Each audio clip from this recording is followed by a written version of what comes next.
आजच्या तरुणाईला थोडंसं अपयश आलं की लगेच खचून जातात, हताश होऊन लढणं सोडतो. परंतु आपल्यासाठी आपल्या राजांनी 350 वर्षांपूर्वी कोणता संदेश दिलाय माहिती आहे?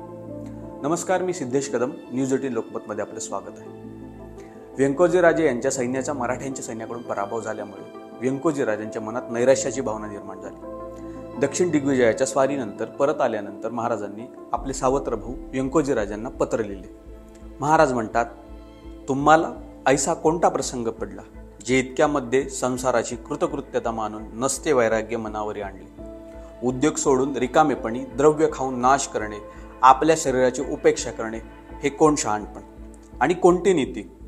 आम्ही तुम्हास वडील मस्तकी असता चिंता कोणे गोष्टीची आहे. रिकामे बसून लोक हाती नाचीस खाऊन काळ व्यर्थ न गमावणे. कार्य प्रयोजनाचे दिवस हे आहेत. वैराग्य उतरवई कराल ते थोडे, आज उद्योग करून आम्हास पराक्रमाचे तमाशे दाखवणे. या पत्रातून शिवाजी महाराज व्यंकोजी राजेंना वडीलकीच्या नात्याने उपदेश करताना म्हणतात, आपण स्वतः किती बिकट प्रसंगांना तोंड देऊन स्वराज्य निर्माण केले, हा आदर्श समोर ठेवा आणि आम्हाला तुमच्या पराक्रमाचा तमाशा दाखवा.